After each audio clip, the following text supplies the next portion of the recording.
Hi, it's Wasabi. Welcome back to the channel. This video is going to be a bit of a review of the latest well-deserved reward tank.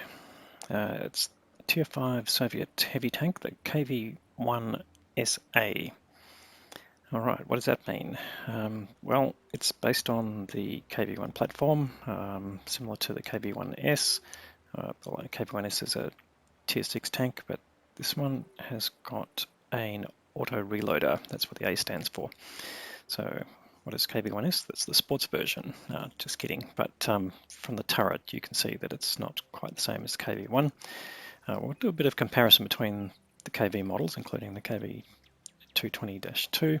But let's go quickly through the history of the well-deserved reward tanks. So we started off with the T50-2, which was a Tier 6 light tank that came out in 2018. 2019's reward was the Super Hellcat, which was a Tier 7 tank destroyer. And 2020 was the Super Chaffee, which was another light tank at Tier 6. And last year's reward was the VK2801 with the 105mm or 10.5 centimeter howitzer gun. So the well-deserved reward is given to players who've got at least 4 years in the game, and the longer you've been in the game, the more rewards you get. So if you've been one of the beta players, you would have now got all 4 of those tanks, but this year's reward, yep, the KV-1SA. So let's have a closer look at that. All right, so the first thing is that, of course, it's a premium tank, so you have a fixed characteristic. The gun is the 76mm. So if we have a look at the shells, the APCR, the standard round and the premium round, you get 120 average penetration at the best range, and the average damage 110, and then that goes up to 150 for the premium round with the same damage, and then you've got an HE shell which does up to 205 hit points of damage, but has only an average penetration of 38, so pretty low, and that's pretty characteristic for this tier. But you can see, yeah, the chassis very similar to the KV-1, slightly different hull shape, but this might have been a prototype or something similar. All right, a couple of other things. The auto reloader. Now, this is probably going to be the key characteristic and the value of this particular tank. So as you fire shells, it starts reloading all the time. So you don't have to do your whole shell load like you do in an auto loader before it starts reloading. It's similar to the Italian tanks and the IS-3A, so that once you fire a shell, it comes out, starts loading the next shell. The total reload time, if you go through your whole load, is 37.87 seconds. Now, this is without any benefits of crew skills, although we've got a standard 100% crew in it at the moment. But what's really interesting is the intra-clip time, which is only 2.3 seconds, and that can be improved with the with your crew skills and equipment, etc. So you can get that down to around 2 seconds. That gives you pretty amazing burst damage for this tier. So although the average damage per minute is only 1500, you can get out all 5 of your shells, so you're doing their 550 hit points of damage. You can do that in about 10 seconds, so it's pretty impressive at tier 5. And we'll show some gameplay after this to illustrate how that works, and also, you know, tactics you can use with the auto reloading mechanism. So gun depression, pretty standard, -5 for a Soviet heavy tank. Aim time is 2.4. Dispersion is also pretty poor at 0.43, but with this tank, like you would with the KV-1, you're going to be pretty much in the face of your enemy most of the time. Now, you've got 800 hit points. Now, the hull armor and the turret armor is where it sort of differs from the KV-1, so we'll have a look at that in the comparison. Slightly less than that, and the engine power also not fantastic, so going to be fairly slow accelerating. Although it does have a top speed of 43 kilometers per hour, you won't really get that going on standard ground. Concealment factor won't worry about, and view range also pretty poor, but fairly standard for Soviet heavy tanks of this tier. All right, so let's jump into the comparison. We'll do a general comparison, then we'll go and have a look at some gameplay. All right, so what we've got here are the KV-220-2, which is another Tier 5 Soviet heavy tank in the premiums, the KV-1S, which is the Tier 6, and the KV-1 here, which is the Tier 5 Tech Tree tank. And then we've got the KV-1S here in this column here.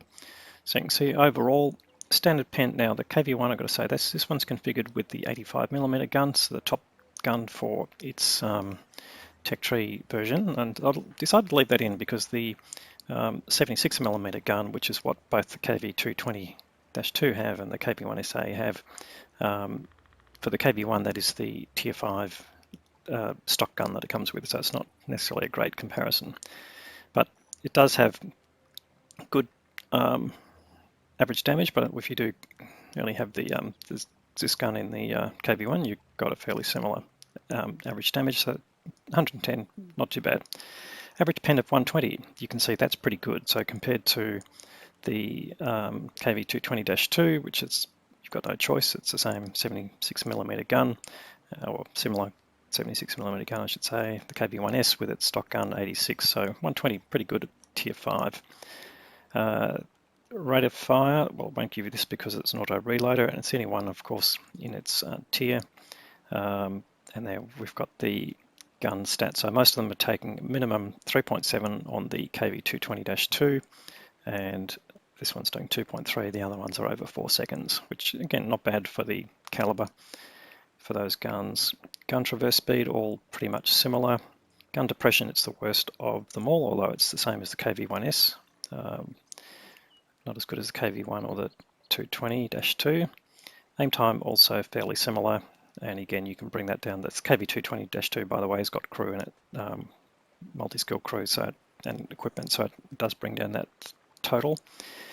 Dispersion, again 0.43, sort of similar to the 0.44 on the KV-220-2, so that can be improved with equipment to some extent.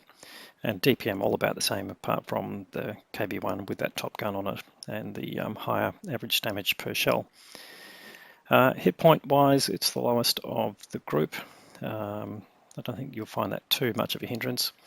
And then we've got the hull armor 75 frontal is the same as the KV-1, and also the KV-1S. The KV-220-2 has got a massive 120 frontal armor. That's one of the reasons why it's such a overpowered tank at its tier. But the side armor and the frontal armor, the turret is less than the KV-1, so you're not going to bounce as many shots from the front, but you can see there the similarities with the turret on the KV-1S. So that's where I think it's got its naming from. What else can we say? The engine power is the same as the KV-1, so that gives it almost the same power. It's got a slight higher top speed, but very similar specific power, so nothing fantastic in terms of acceleration. Traverse speed is actually pretty good, better than the KV-1, so it's not quite as slow as the KV-1. Concealment we won't be concerned about because they're all heavy tanks, and then we've got our view range, so 320, 310, they're all about the same there, so I wouldn't suggest that that's really going to be a hindrance. All right, so it's sort of a bit of a wrap up, but I think what we're going to see in the gameplay is this KV-1SA is going to be probably one of the best of the reward tanks that have been given so far in the World Deserve Rewards. So let's jump to the gameplay and we'll follow Napalmer, who, along with me, has had this tank for a couple of days and he's got a pretty good game in this, so we'll show you a lot of its characteristics in this game as well. Alright, we're with Napalmer in his KV-1SA. He's got a nice camo on that one. Now it's a Tier 4, Tier 5 battle, so he's top tier in this game, and that will probably play out. Now he's up against Churchill 1 and KV-1 and a T1 Heavy, which are all pretty decent heavy tanks at this tier, plus a couple of Tier 5 TDs. And he's got an Excelsior on his team as well. So all in all, pretty balanced. Now it is on the ANZ server, so you can see some bots here in the game that are used to make up the numbers. They're the players with the colon in front and at the end of their name. So we've got 4 bots on each team. And as you would want to do when you have these AI players in your team, is focus on the human players first, although I've got to say the AI players can be pretty hard to beat sometimes, particularly for newer players. Alright, so anyways, heading to the side of the game. Now you can see with the crew that he's got loaded, and I believe he's running, might be running improved aiming or IRM just to make the tank a bit more maneuverable. But he's also running food, which is helping a bit. Now you can see on the reticle, his shell velocity is 950, which is pretty average. Not too bad at this tier, I've got to say, not too shabby. And it is APCR, so going to be better than most AP rounds at this tier, and definitely better than the HE based rounds. Now, takes a hit from the T1 heavy as he goes past, but he manages to put a shell in. Now, you can see the reload now between shells with the crew skills and the other equipment is 1.5 seconds. So watch this burst damage here. 1, 2, 3 shells in a row. Still has one shell left, and you can see it's already reloading, but he managed to get rid of that T28. Now that was a tier 4 tank, so not that much difficult, but he's got enough shells loaded now to put shots into this B1, and he took a shot and then take some damage from the M8A1, which is a human player, so someone using tank pretty smartly, but just bounced one of those shells. So again, you've got to bounce some shells, you're going to eat some shells in your tracks, you're not going to bounce everything in this tank. Alright, so he's waiting now to get potentially his full clip round before he pushes out.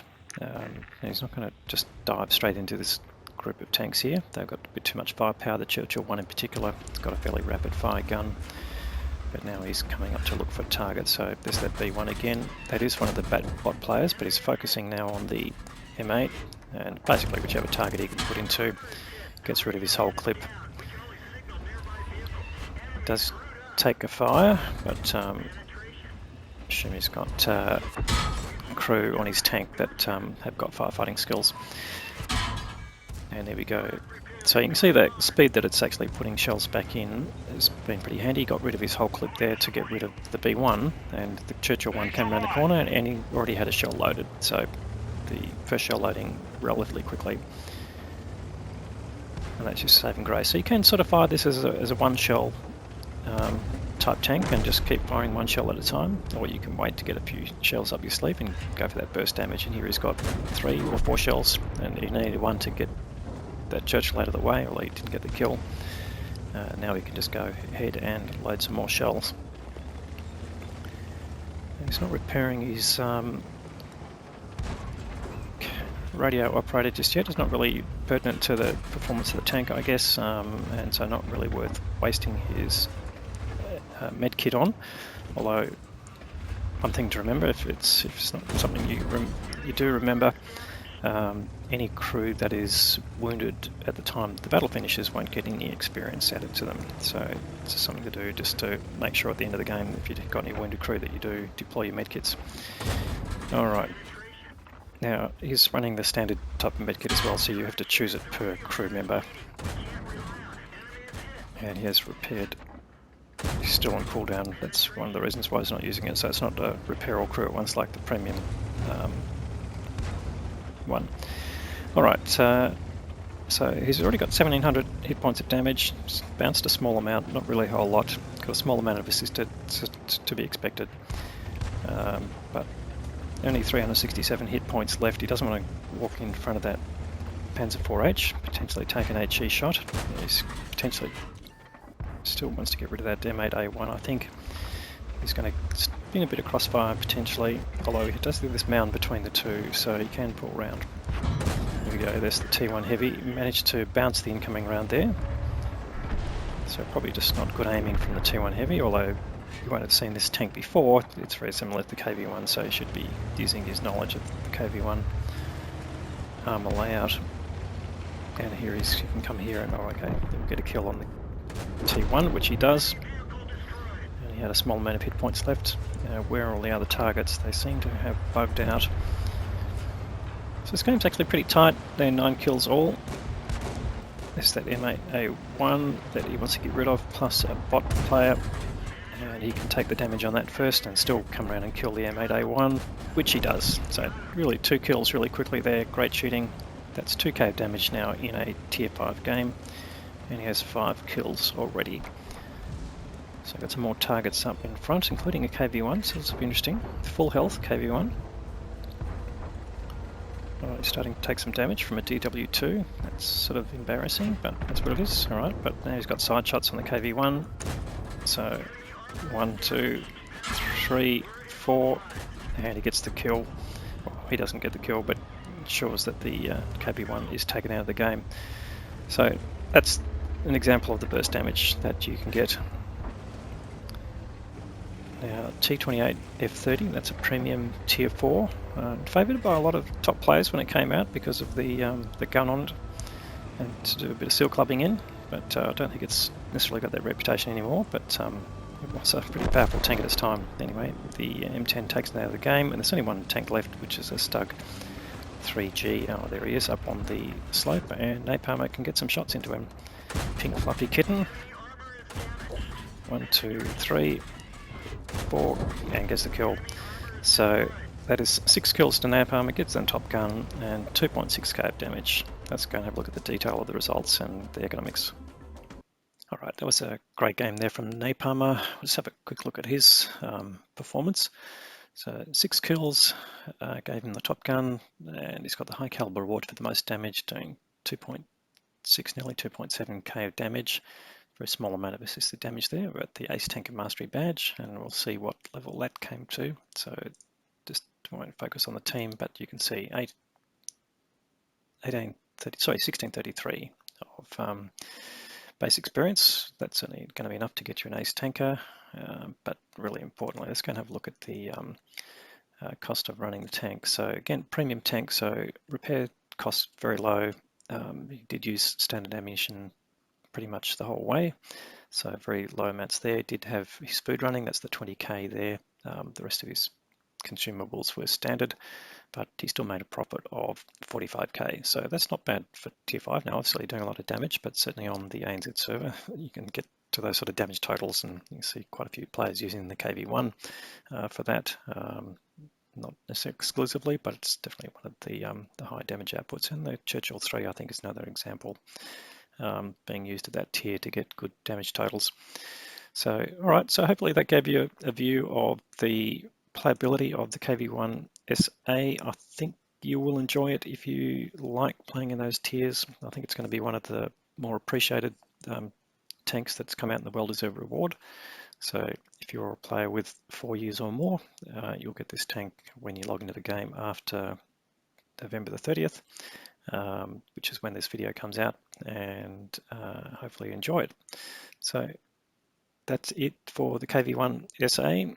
If you liked the video, please give it a thumbs up. If you haven't subscribed to the channel already, look at my other videos and make a decision if you want to subscribe. You're more than welcome. We'll have more great content to follow. Thanks very much for watching.